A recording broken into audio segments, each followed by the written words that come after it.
Hi guys, welcome back to The Loneliest Sport. This is Mark. This is episode number 4, and today I'm sitting down with Edwin Cleary, owner and founder of Cleary's Boxing Gym in Leamington Spa.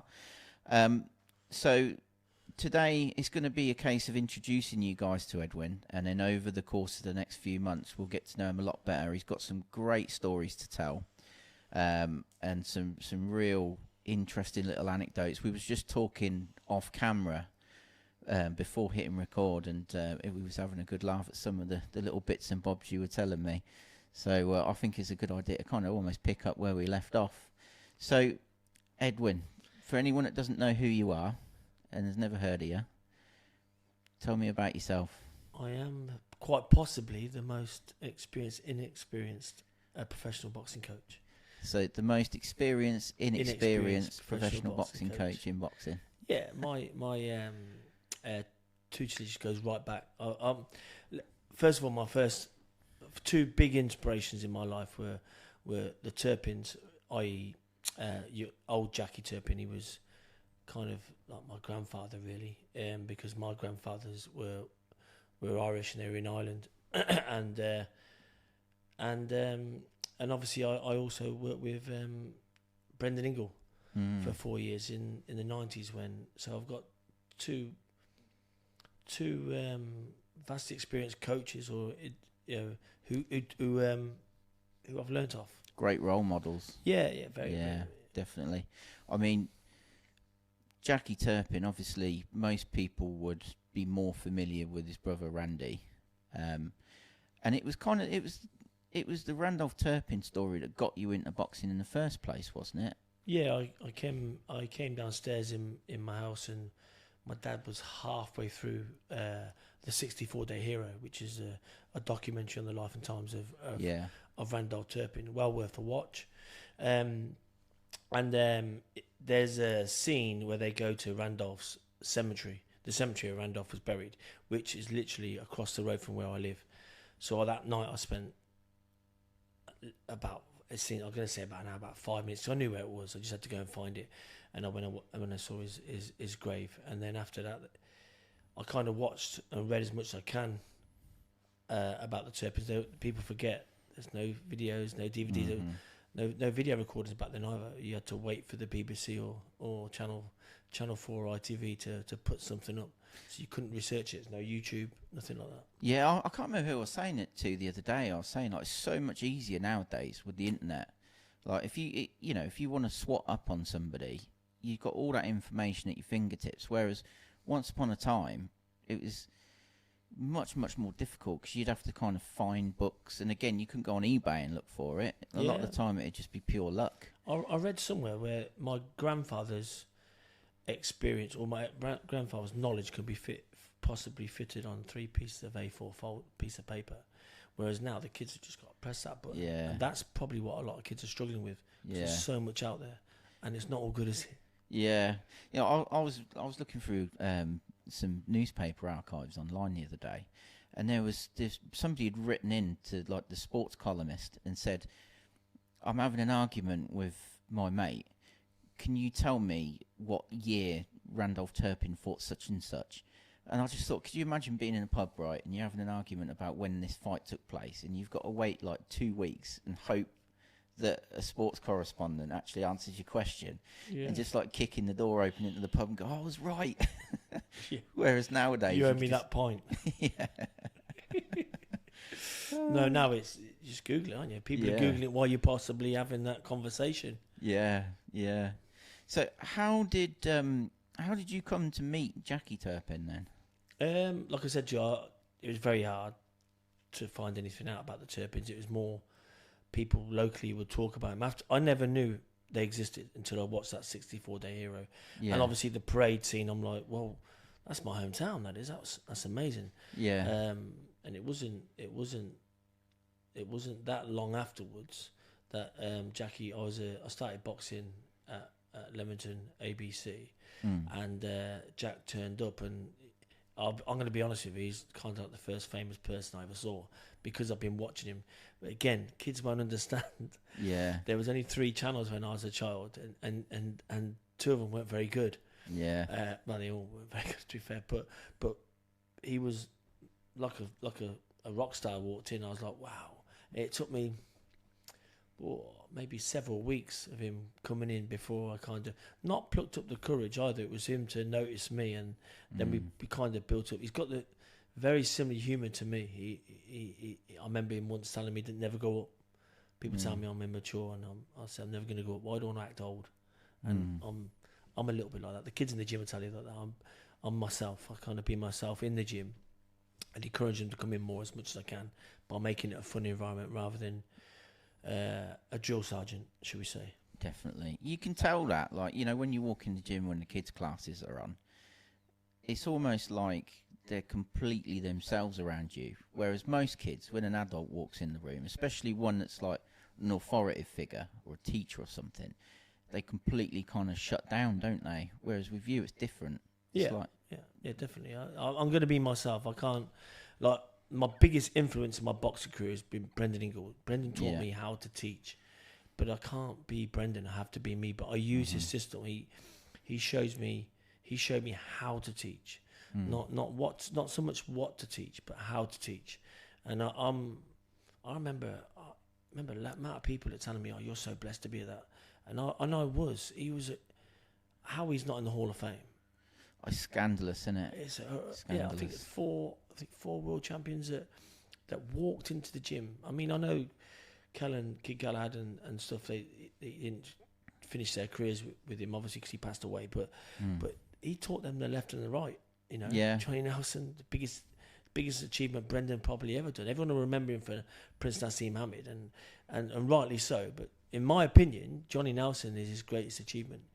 Yeah, definitely, because he was one that everybody expected to fail and to give up. But yeah, he did. He did, and came back. And Brendan Ingle was kind of like the only one who believed in him. I actually used Johnny quite a lot in my gym for kids that, you know, you can't win every fight.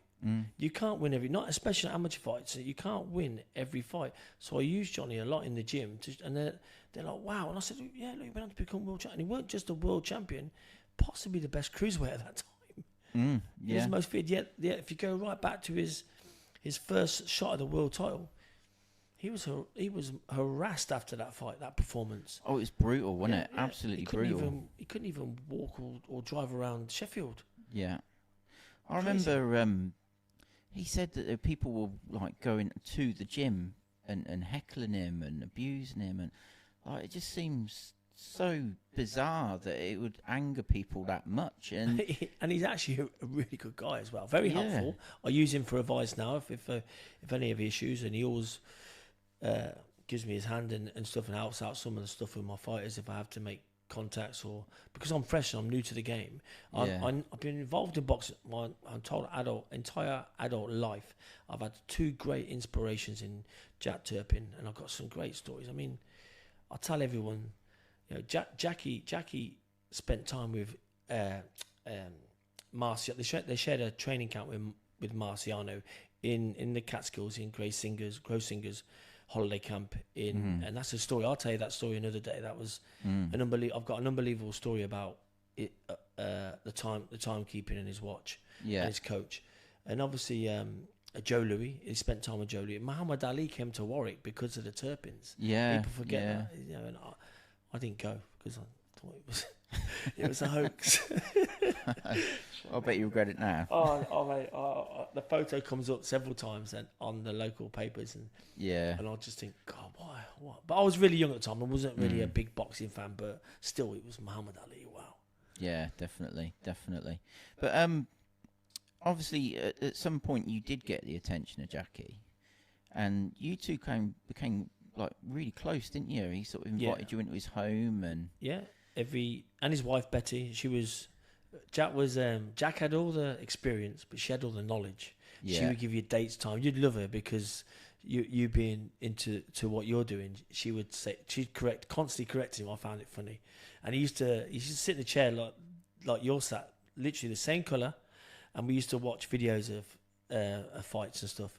And I'd end up watching Jackie because he'd be popping and weeping, and that's what I would be like. And she'd be watching me, watching him, and she found it funny. And I had all the stories from every training camp they had, to tactics that they did in the fights, to the industry and how bad the industry is. You know, the mafia, the Italian mafia were involved. The mafia in England were involved in the fights in the UK.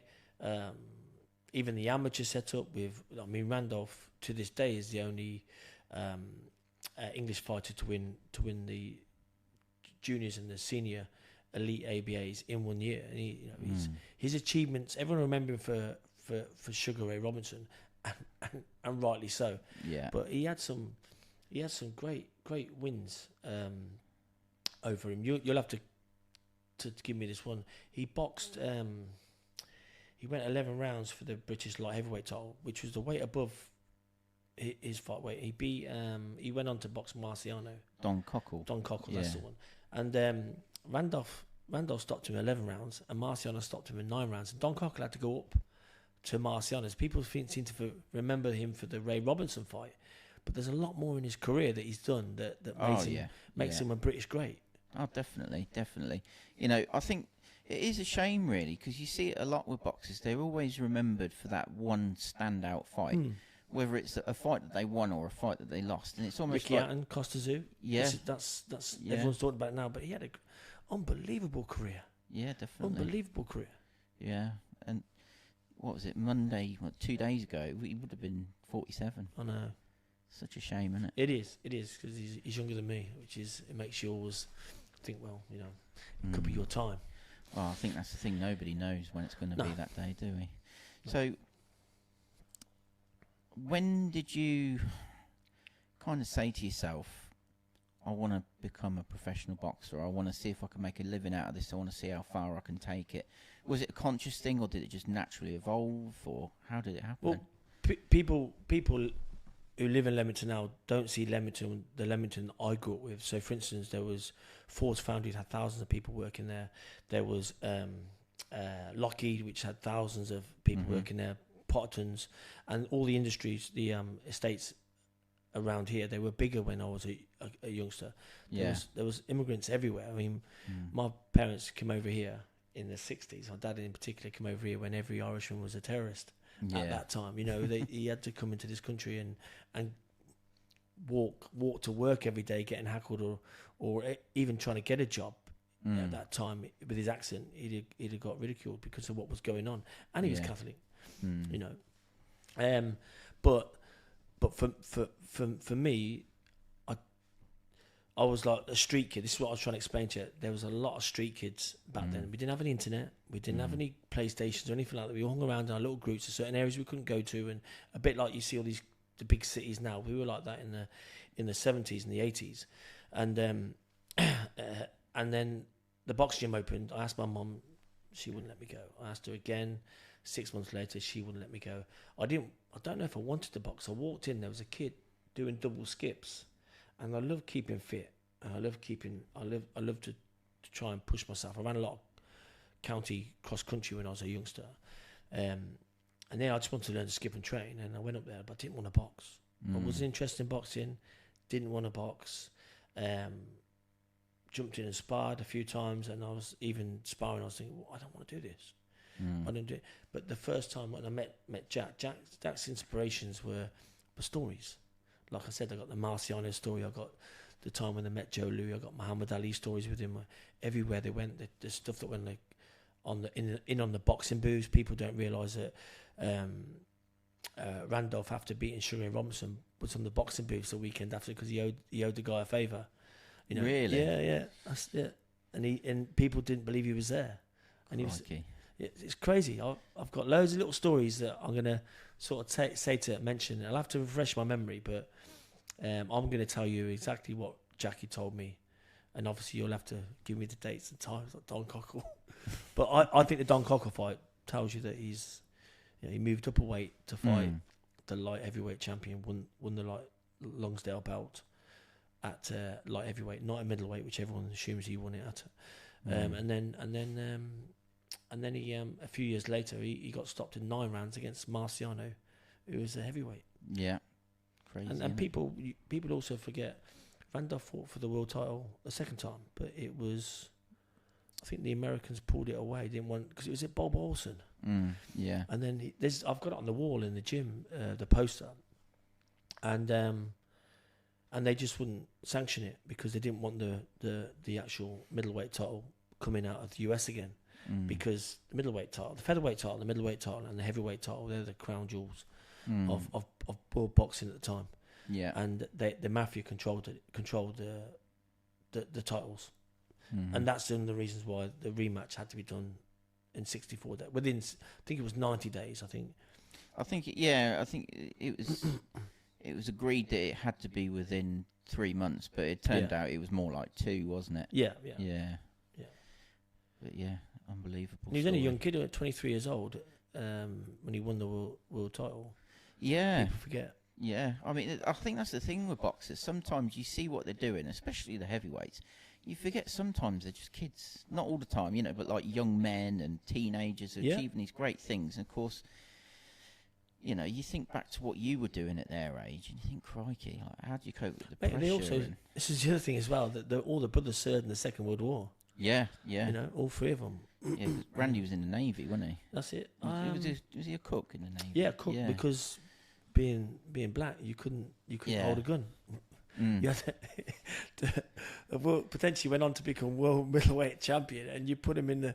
God, imagine if some German come in that battleship and had to fight him. But it's crazy, isn't it? It is. It really is. Insane. I take the amount of people as well. Like if I do a Randolph Turpin post on my page, the amount of people that go, my granddad boxed him in the Navy, and he always said like how out of all the people that had ever hit him, they'd never been hit like Randy hit him. Yeah. Jack used to tell me lots of stories. They used to have to get heavyweights in to spar Randolph because he was such a big puncher. There's another story. Jack told me that at the weigh, because they weighed in on the day of the fight, didn't they, back then? And they couldn't find Randolph. And Randolph was down, and there's another gem for everyone. He was down the alleyway reading comics to kids at the time. Really? And then his first face-to-face with Ray Robinson, they asked him, what do you think of our champion? And he said he's built like a battleship. He was into his weight training at the time because he was very ill as a kid. So he had this desire to keep himself healthy and super strong. He said, if this boy can box, I'm in trouble. And look what happened. Huge upset at the time. Yeah, the whole country sat down and listened to it on the radio, on the wireless as such. This is what I'm trying to explain to people. It's not a fingertip anymore, wasn't it? If the whole country sat down. I watched, I think you sent me it yesterday, actually. The homecoming parade, the homecoming. 10,000 people turned up to cheer him on.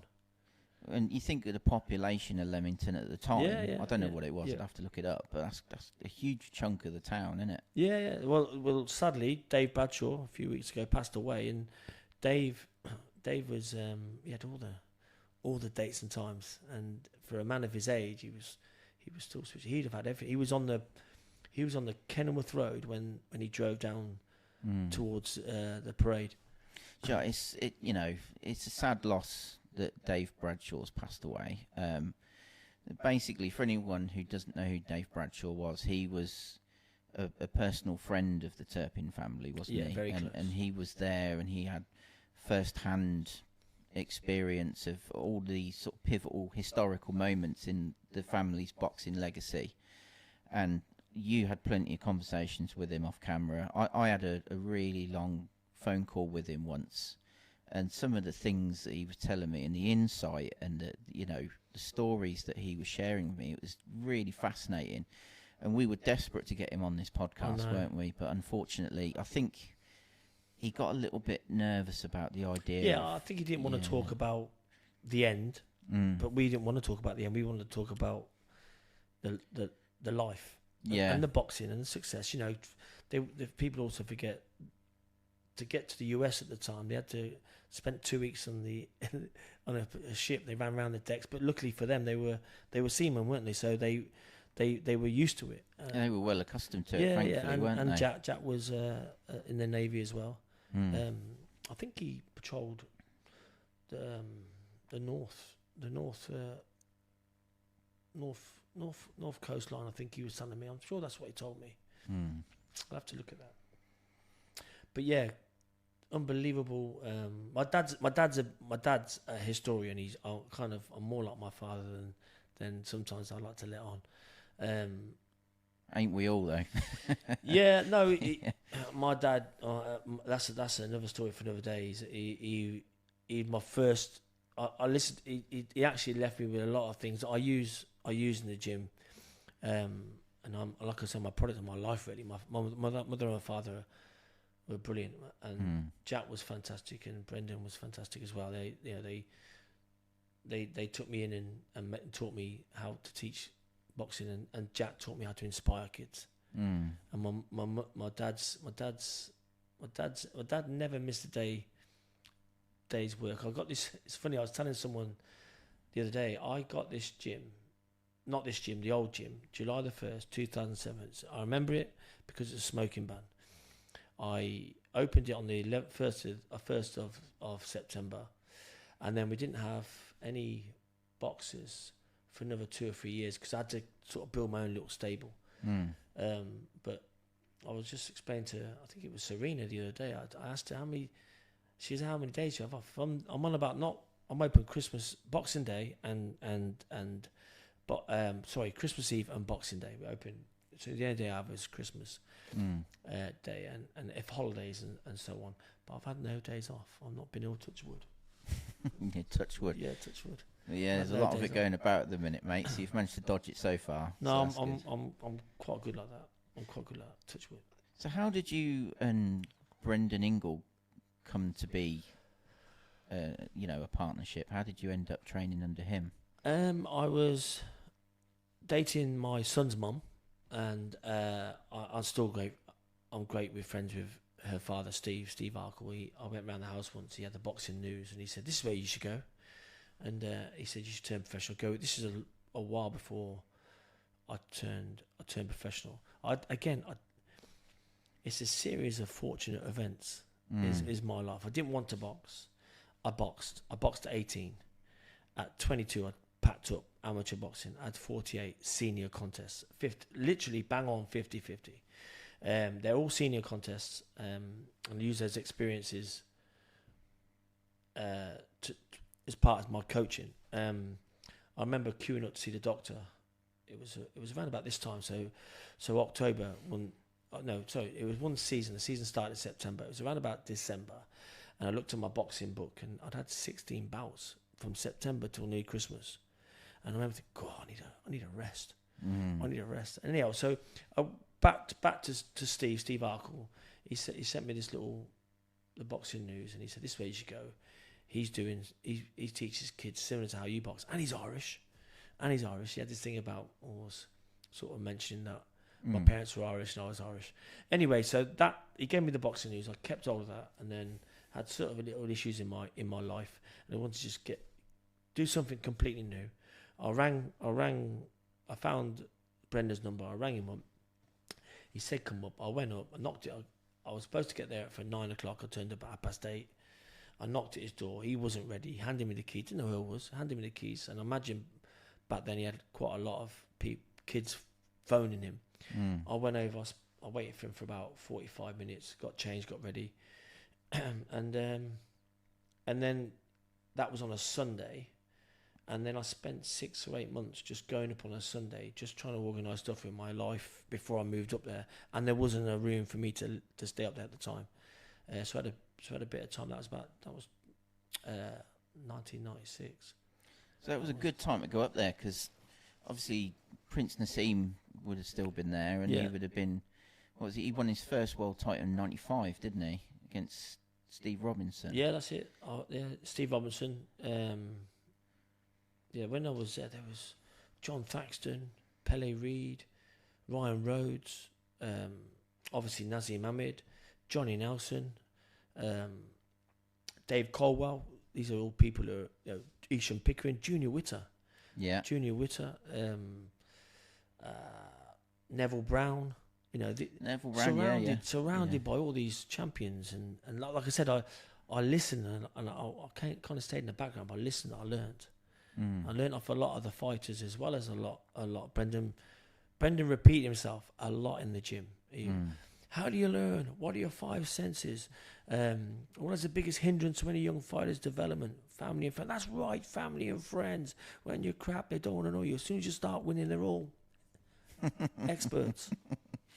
Very true. But true. But everything he had were lessons in life and lessons to coach. The system on the floor, it showed you how to coach a kid along and allow them to develop themselves as well. And I do it here. I have 24 national champions and above. That's in the space of, I think 15 years of, what we now 2000? Yeah, about 15 years. 'Cause we didn't register with amateur boxing for a few years. I didn't register with amateur boxing for a few years. And I tell the kids, any coach that tells you they're a great coach, they're lying. They're lying. I show you what to do and you teach yourself. The reason there's 24 national champions above, I've got European champions, European silver medalists, European gold medalists, European bronze medalists, Commonwealth gold medalists, national ABA champions. I've had 5 or 6 kids on England. I've had 3 do assessments for GB. One's been on GB. And that's a great success. It shows you the system works. But I can't get you out of bed in the morning. Nope. I can't make you eat. I can't make you go to school. Because it's the other thing Brendan used to say, if you can't read or write, someone will always control your life.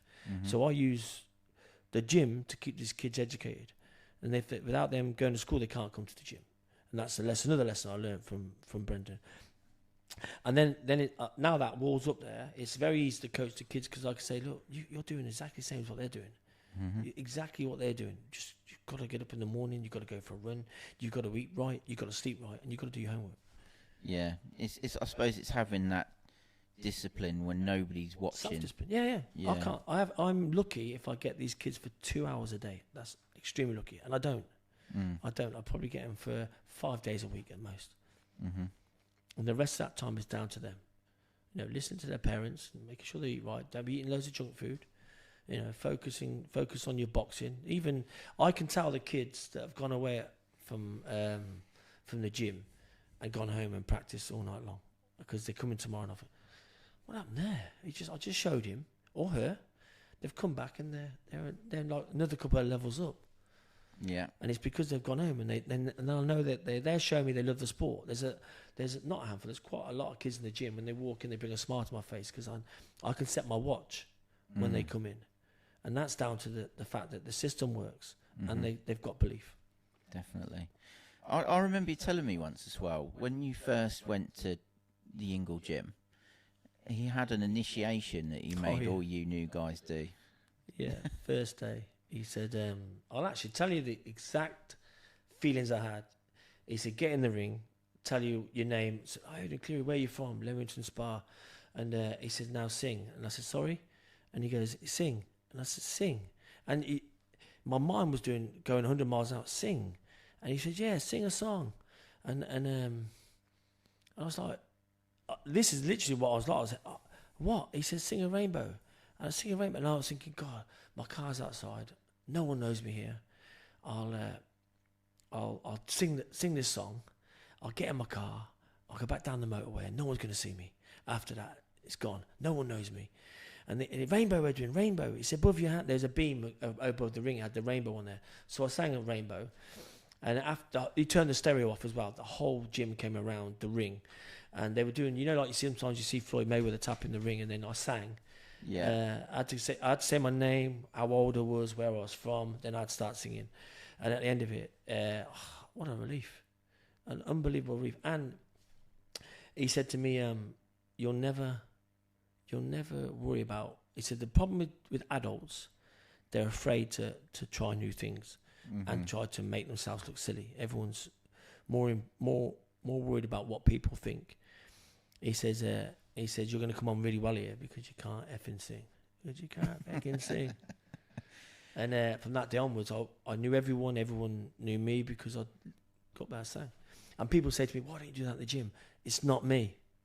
That's Brendan. Yeah. And I wish I could do that because it did build me. But I can't be Brendan. I can't copy him. I suppose that's the thing, innit? Everybody's influenced by something, but at the same time, you've got to kind of find your own way that works for you and you're most comfortable with. Because if you're not being kind of an authentic version of yourself, how can you expect other people to really listen to you? I suppose that's the other thing really, he said to me afterwards, after this little trial first session, he said, "When you're crap, the only thing you got going for you is you're Irish." And then I kind of like, but I was doing my footwork. I was telling a story, this story the other day. I was doing my footwork, and I was literally no punches doing this drill for quite possibly, it felt like 2 hours, but it was probably about 30 minutes. And these little kids came in. They were doing alley shuffles, spinning, dropping their hands, leaning back, switching, really braggadocious in the gym. And I thought, wow. And I'm looking at the footwork. I'm thinking, this is our first ever lesson. My first ever lesson. I've been boxing. I was 48 senior contest. And I've come up here. I'm 22 years old. I've had my first lesson.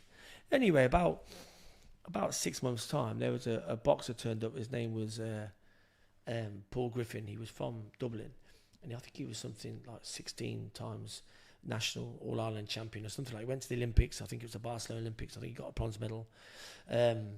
And I remember it just my head nearly fell off because Brendan, I could hear him say, "You're crap. The only thing you got going for you is you're Irish." And I just remember what he was really saying is, "Look, forget everything you've done.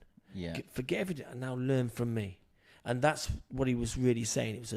It was a talk. So when I have kids come from other gyms, they come. That's the first thing I say to them, "Mate, you're crap. All that footwork doesn't work." I said, "Look, honestly, we've got 24 national champions above. There's 5 gyms in the area. We're the only one regularly producing champions. Blah blah blah blah. A little bit. The other thing is, Brendan, you say a little bit of something is better than a whole lot of nothing. And the gym's busy, and it's busy for a reason. And it's consistent. Like I said, I haven't had a day off since the 1st of July, 2007. Smoking ban. Crikey. I've got kids in this gym now. I've never walked into a building that someone smoked. It's unbelievable, isn't it? Like you think back prior to that ban. Yeah. Like people didn't think anything. Skin. Yeah. Like you come out of a pub and you'd be like. Yeah. But now, like if you saw somebody at the end of a bar about to light a cigarette up, you'd be like, you can't do that in here.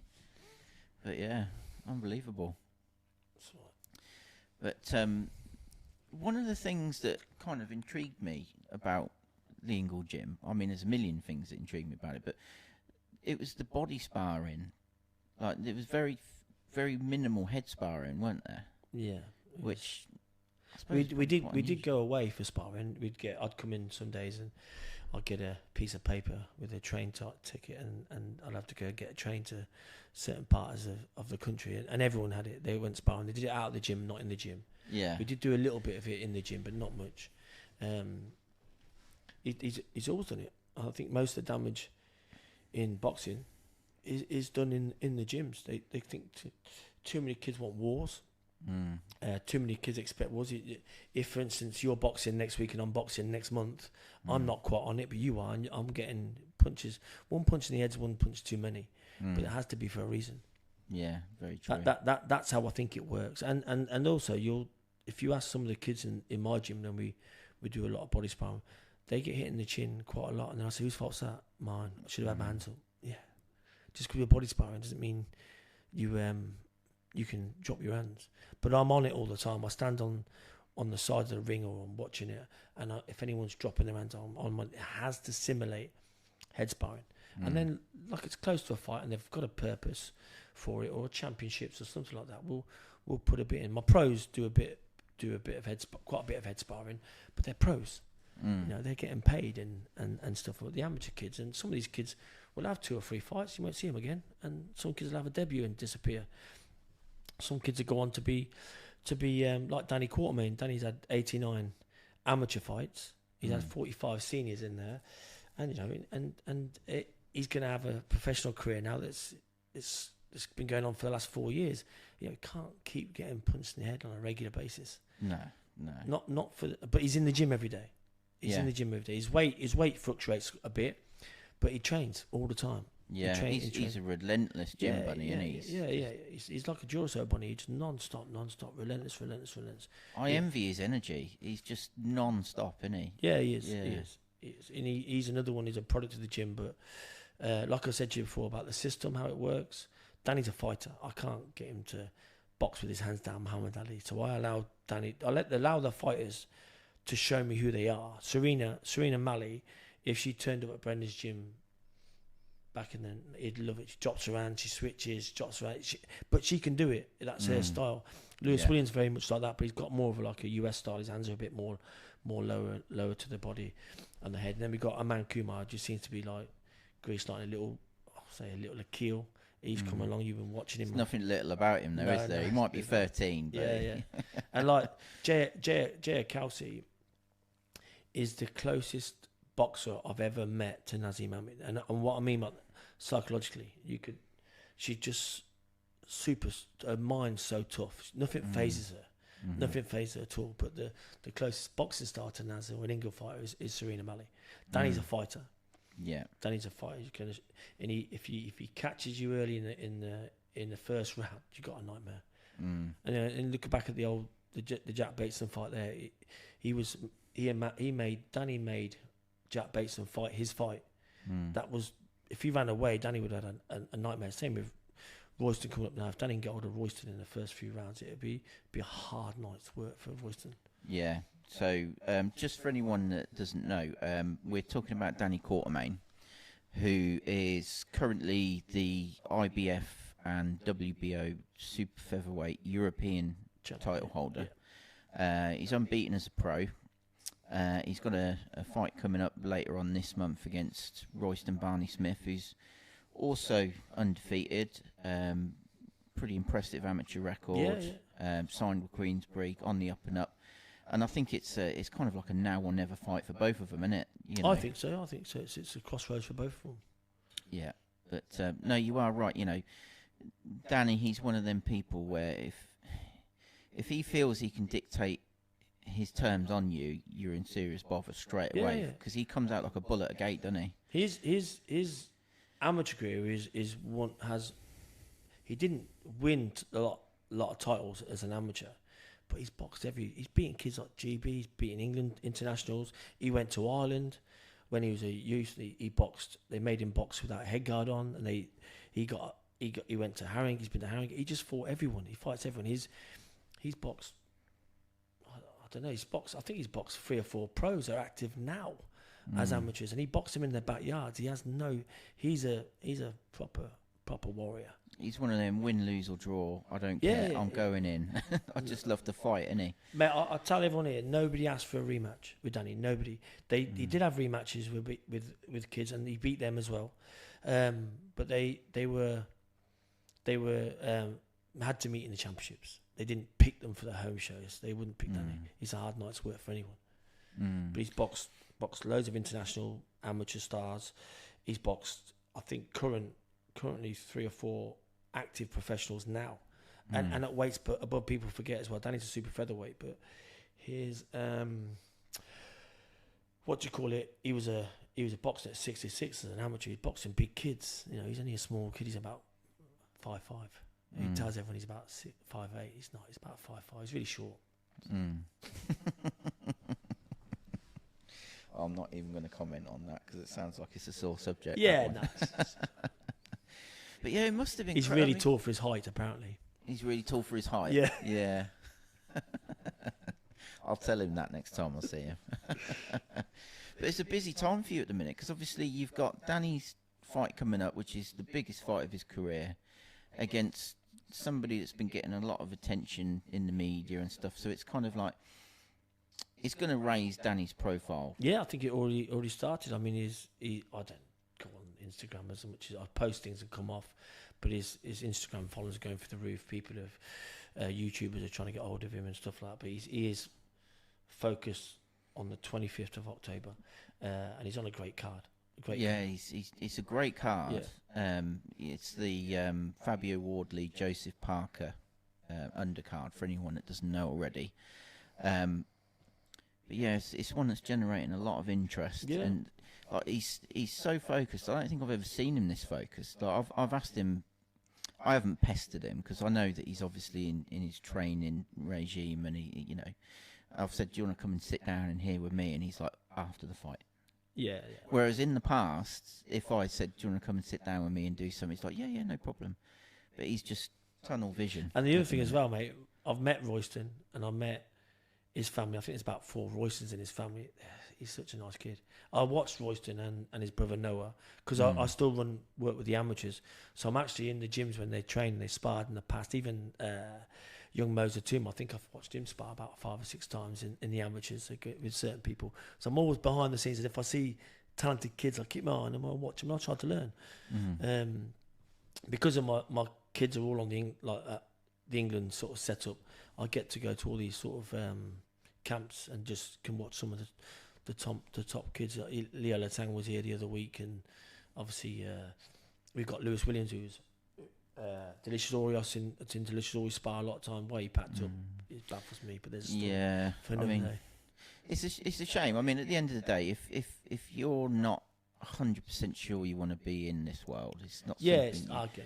But he's such a nice lad, isn't he? Like, Mate, I remember we were waiting for Lewis to have his urine sample, and because he had to make 91 kg back then, and Lewis is 6'7", and he's got, I think it's something like less than 10% body fat.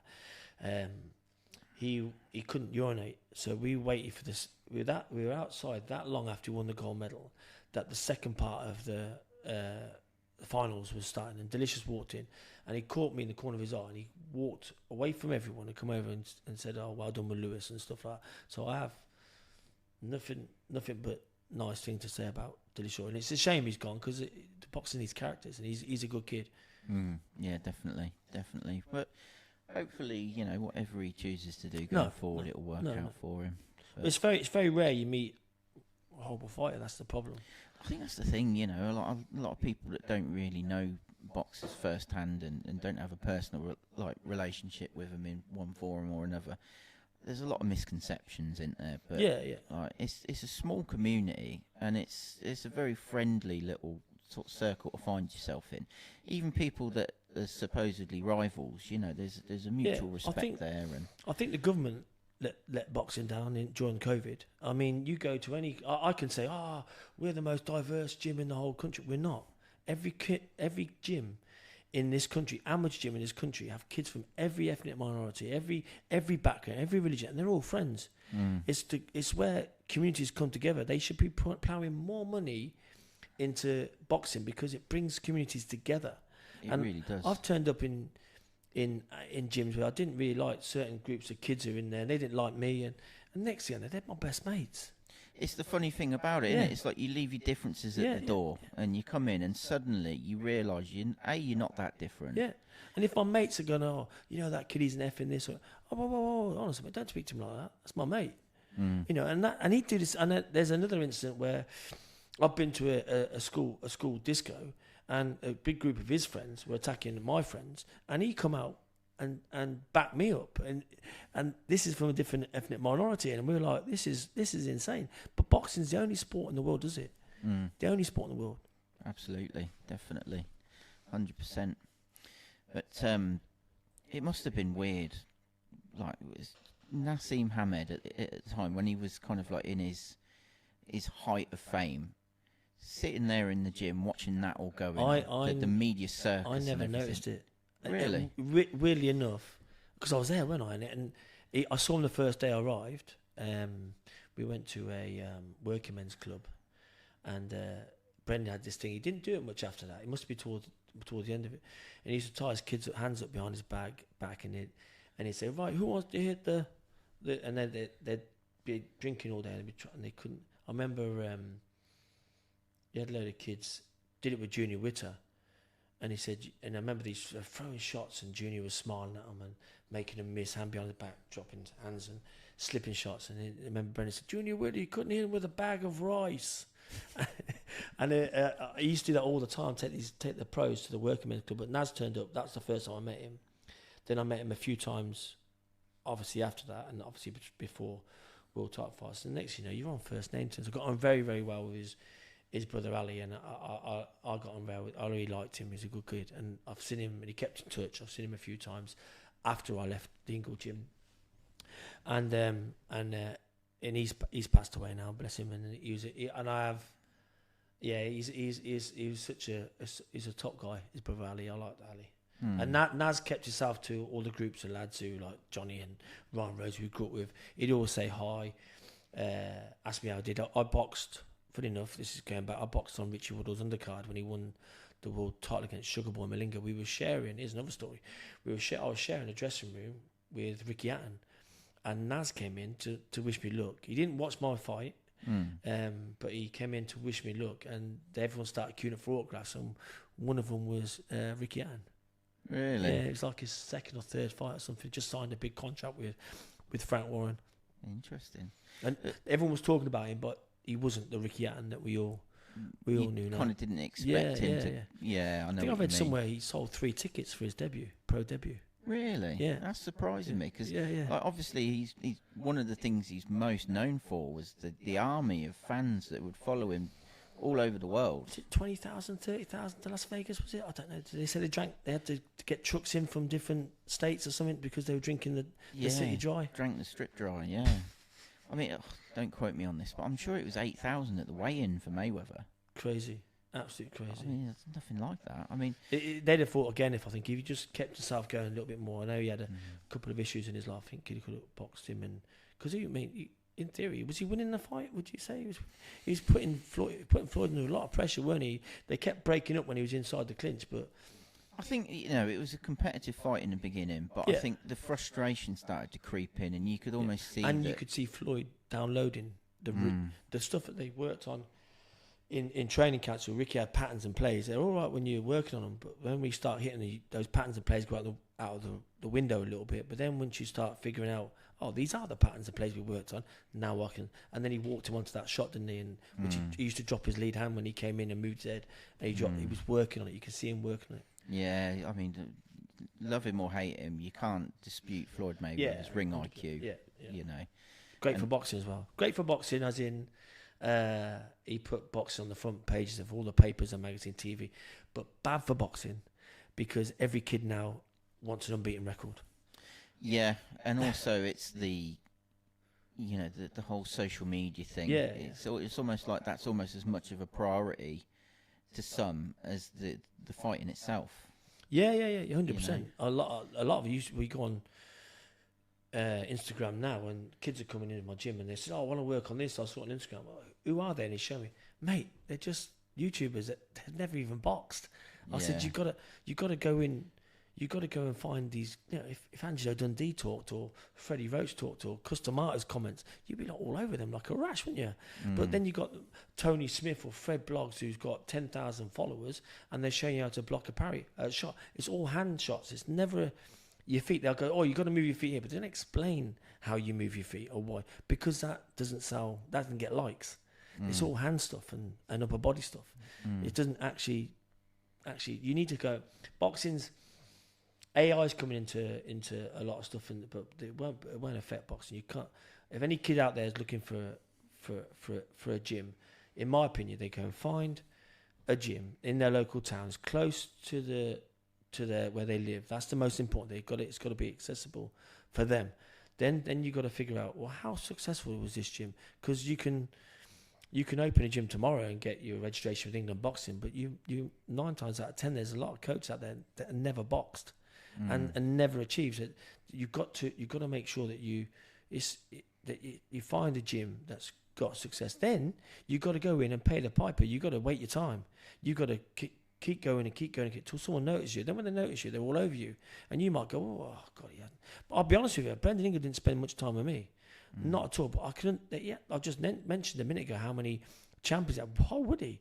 But at the same time, my mind was like, I'm here.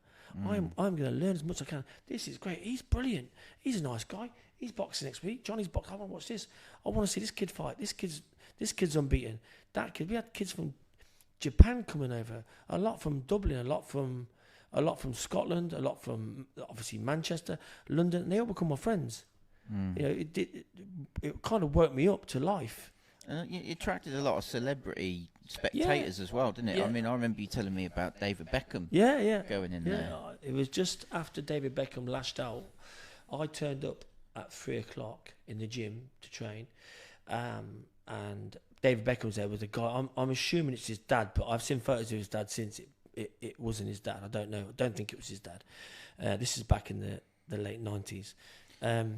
and David Beckham had just lashed out. They're both sponsored by Adidas. Nas just signed with Adidas, so I think David was using Nas to sort of build his profile back, because remember, people were putting stuff out about hanging him and stuff, weren't they, David Beckham? So this was after the France '98 World Cup. He got sent off against Argentina. Yeah, Simeone, the guy from Atletico Madrid. I think it was Diego Simeone. He kicked out him, didn't he? Got red carded, and then the hate he was getting from the public afterwards was like nothing I'd ever seen before. Yeah, so he turned it about. He was there before I got there. I got there at 3. He was there before I got there. And so I spent a good half an hour with David Beckham. And I had no mobile phones at all. I mean, everyone was after him at that time, weren't they? And there was no social media like that either. That would have been, I could tell everyone he was my best mate. In some ways, it's good. There weren't social media back then, because like the grilling he was getting was bad enough. Could you imagine it nowadays? Yeah. And I'll tell you how big Nas was. Nas turned up about 6:30. He brought a hairdresser with him. He had his hair cut before he done the photo. So he made David Beckham wait for possibly 4 hours. But Nas was massive. Massive. People forget now how big he was in his heyday, you know. I think because obviously his career didn't end the way that... I'll be honest with you, and everyone from the gym, what I've seen him do in that gym, if he stayed, him and Brendan, they were just as bad as each other. They should have stayed together, worked it out somehow, but he'd have beaten Pereira. I know he would have. I know he was doing stuff in the gym that he didn't do. Manny Stewart at the time was the greatest trainer around, and probably one of the greatest trainers of all time. Legend, not for Nazi Mam. I think he rang Brendan up and said, "You need to take him.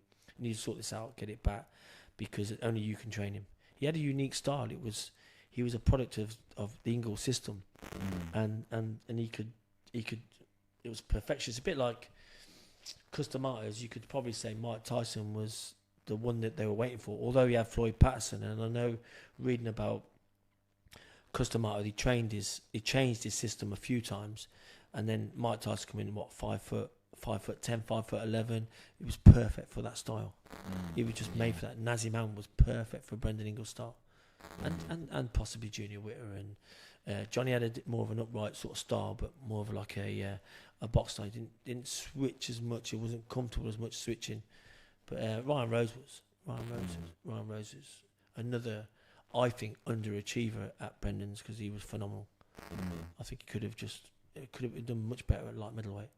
Really? Yeah, but he had a very good amateur record as well. Yeah. Yeah. I remember there was I was in the gym once doing sit-ups with Junior Witter, and Brendan would go, "Junior, what's so like?" And he said, "Oh, he's a bit like this, Brendan, a bit like that." And then about 2 days later, we were in the same position. "Junior, what's so like?" And I said, "Junior." Why is he asking you? So I boxed him. I said, "All right, you boxed many?" He said, "I had 2. I think he had said, I might be lying here. Might have had 2 or 3 books. To have 2 or 3 books, you're looking at hundreds of fights." Yeah. And he went, "I think there's only you in this gym at the moment. I haven't boxed as an amateur."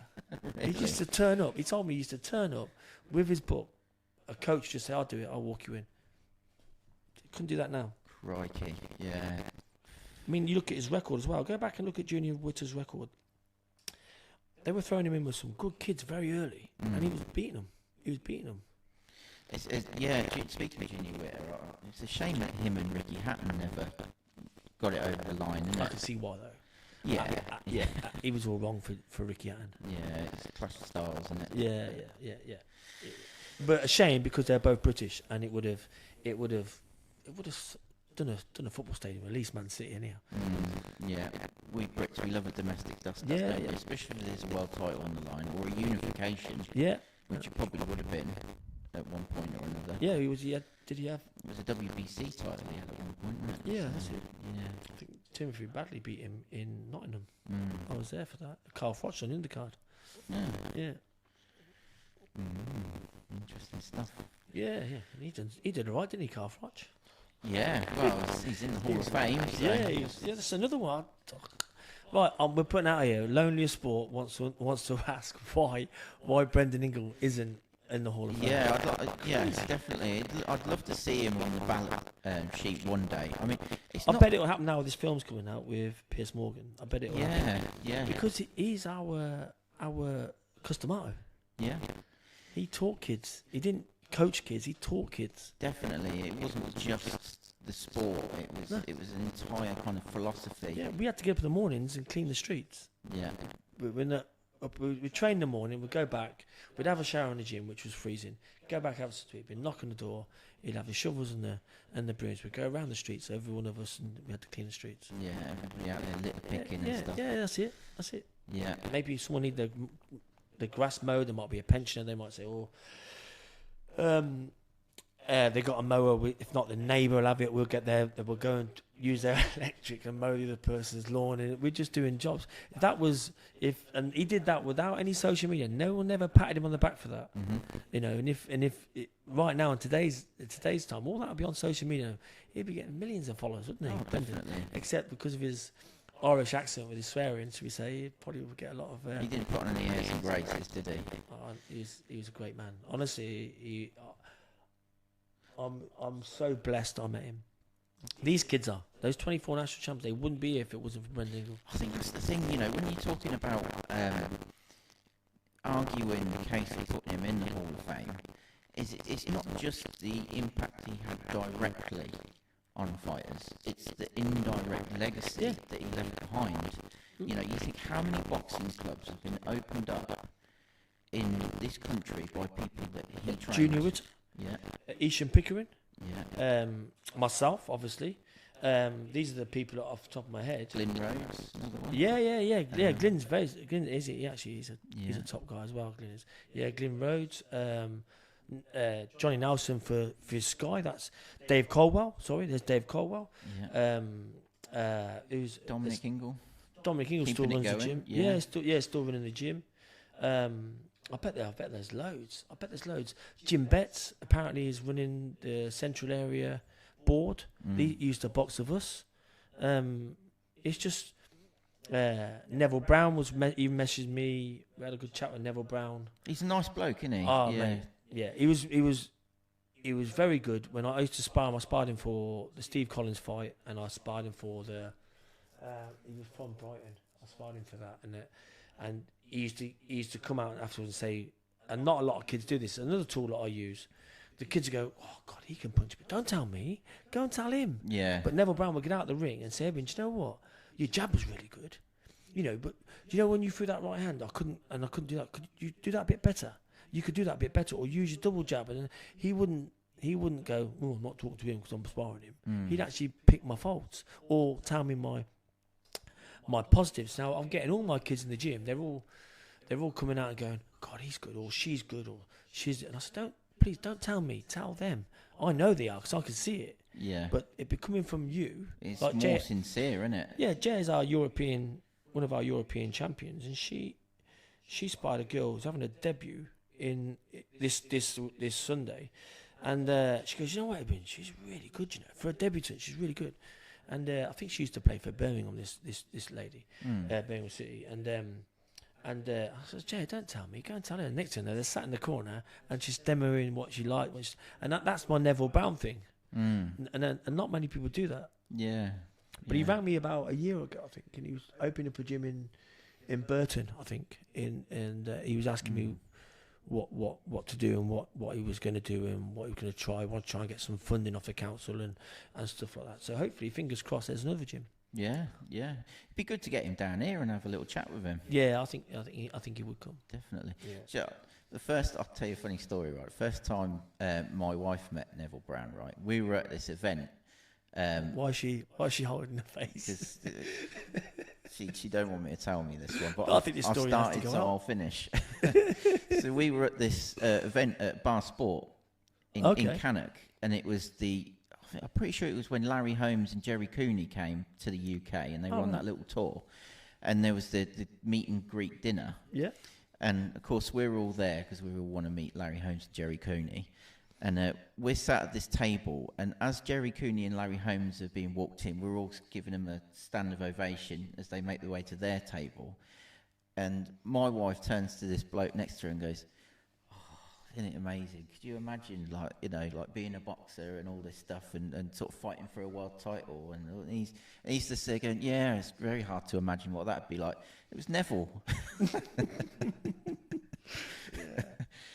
But she told me she's now his number one fan. Neville, you're okay, mate. You got to support her in Leamington Spa. But he was very gracious in that he humoured her. He didn't go, you know who I am? Yeah. He's another really good guy. Really good guy. Yeah.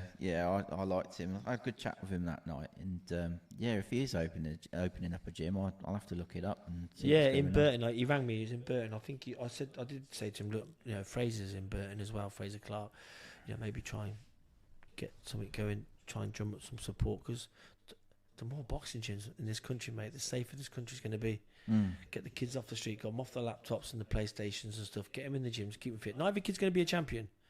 Not every kid, but I'll tell you what, I've had kids that go on from my gym, go on and do great things in life, and it's because they've come to the gym and they've walked to the ring and they've got over the nerves of walking to the ring.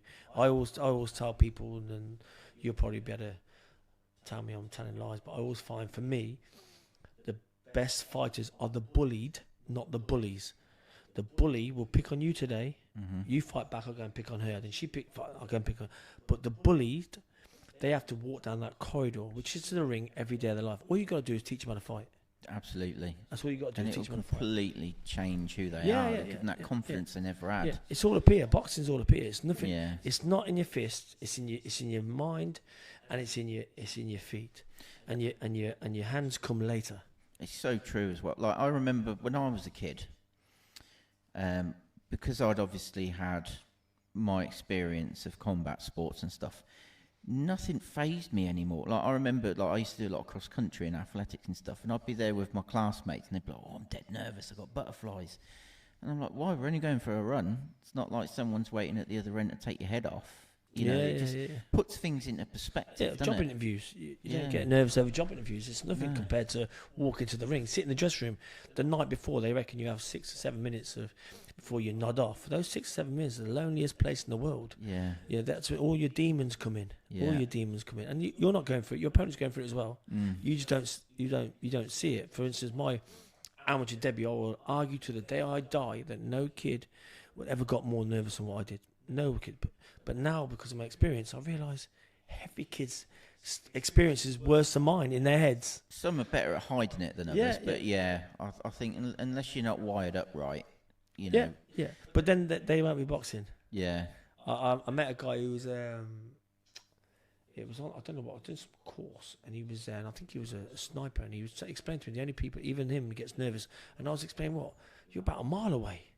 And he goes, yeah, but I still get nervous. Adrenaline's going. I have to control that. He said the only human beings that don't get nervous are psychopaths. You just get used to it. You just go through 3 or 4 stages of boxing. First of all, you go through that stage where you're petrified. It's not the first debut either. It's every fight, every fight. But then you learn to control it, and then once you control it, then you can nurture it. And when you nurture it, you're on fire.